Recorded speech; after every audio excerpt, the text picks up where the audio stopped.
अस्सलाम वालेकुम, this is नूर जमान। आज की इस व्लॉग में मैं आप लोगों के साथ पाकिस्तान की मईशत के साथ इस मौजूदा निज़ामी हुकूमत ने जो खिलवाड़ खेला है, इसके हवाले से 5 बहुत अहम डेवलपमेंट, बहुत अहम खबरें हैं।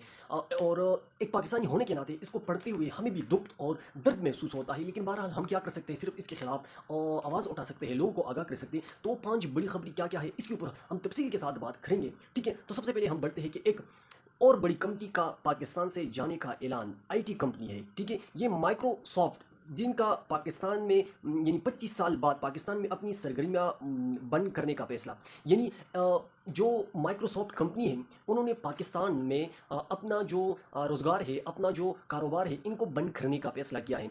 इसकी वजह क्या है? इसकी वजह यही है कि पाकिस्तान में यानी जो माशी हालात है, पाकिस्तान में जो मईशत के लिए जो माहौल है, वो साजगार नहीं है। दूसरी बात, माहिर मईशत इशफाक तोला का इंकशाफ, उन्होंने क्या कहा है? उन्होंने ये कहा है कि अगर इस मौजूदा निज़ामी हुकूमत ने इस तरह का अपना जो सिलसिला है, इस तरह इसको जारी रखा, यानी अपनी इस मामलात को इस तरह जारी रखा, तो आप यकीन माने इंटर बैंक में तो डॉलर 284 का है और ओपन मार्केट में 294 का भी नहीं मिलता। तो आने वाले दिनों में यह डॉलर की कीमत आपको 300 से भी ऊपर जाने को देखने को मिलेगी।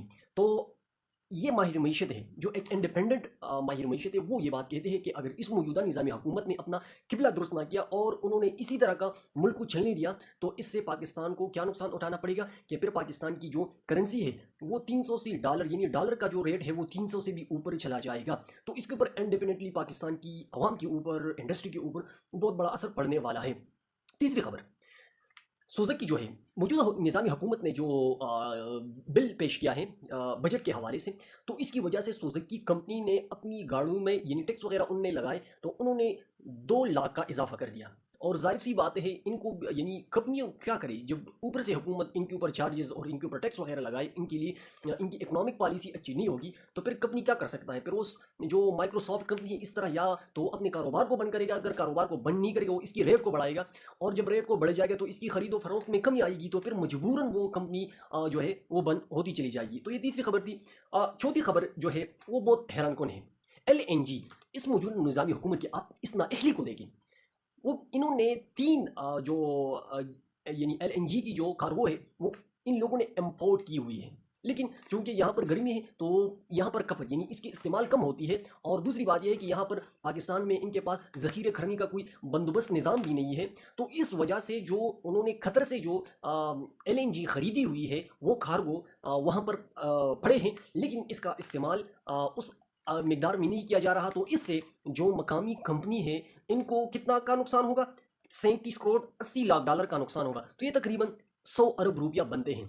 तो आप इससे भी इन लोगों की जो नाअहली, इसका अंदाज़ा लगा सकते हैं। हालांकि इमरान खान के दौर में जो खान यानी जी 19 के ऊपर जो एक कार्टून बैठता था, एक जिसका नाम था वो खानज़ादा है, या बिल्कुल आप वो जानज़ेब खानज़ादा है, जिसका जो भी नाम है, वो हर रोज़ आकर लेक्चर देता था और हम्मद अज़हर के ऊपर तनकीद करता था। हालांकि उस वक्त बिल्कुल उनका जो तरीक़ाकार था वो बिल्कुल बेहतर था, और आज भी इनके बायस बहुत से प्लांट पाकिस्तान में खुल गए, यानी लोकल प्लांट खुल गए, जिससे पाकिस्तानी आवाम को आज इनको बहुत फ़ायदा हो रहा है, क्योंकि पाइपलाइन के अंदर गैस तो पाकिस्तानी आवाम को मिलती नहीं है। तो इन प्लांट के ज़रिए लोगों की जो ज़रूरियात है वो पूरी होती हैं। और उस वक्त चूँकि पाकिस्तान की इस्टेब्लिशमेंट का इमरान खान के साथ ताल्लुक अच्छा नहीं था, तो उन्होंने ब्लैकमेल करने के लिए पाकिस्तानी मीडिया को और बिलखुसूसन जी न्यूज़ में इसमें अपना भरपूर हिस्सा डाला। और आखिर में जो 5वां बहुत बड़ी खबर है वो ये है कि हफीज़ पाशा ने, बिल्कुल ये खबर हफीज़ पाशा ने इसके बारे में कहा है कि मौजूदा वक्त में पाकिस्तान में जो बेरोज़गारी की जो शरह है वो 22% तक जा पहुंची है, जो मुल्क की तारीख में सबसे बड़ी शरह है बेरोज़गारी के हवाले से। और इससे पहले 3.5 साल पहले इमरान खान के दौर में ये शरह जो था ये 6.5% था, और इसके बावजूद भी आप इस टाउट मीडिया को देख सकते थे कि वो हर रोज़ माइक लेकर बाजारों में फिरता था कि आज क्या रेट है और आज क्या रेट है और बेरोज़गारी कितनी बढ़ गई और ये हो गया और वो हो गया। हालांकि उस वक्त पाकिस्तान की इस्टेब्लिशमेंट यानी इमरान खान से नाराज़ थी, तो इस वजह से इनकी हुकूमत को ब्लैकमेल करने के लिए ये हरबे इस्तेमाल हो रहे थे। तो ये थी पाकिस्तान की मीशत के हवाले से ये आज की खबरें हैं, इतनी बुरी और दर्दनाक। मैं समझता हूँ कि अल्लाह ताला पाकिस्तान की जो सलामती है, पाकिस्तानी इस मुल्क के ऊपर अपने हिफ्ज़ अमान में रखे और इसको अपनी गैबी इमदाद के ज़रिए इसका कोई वसीला निकाले। बहरहाल हम देखते हैं कि इसके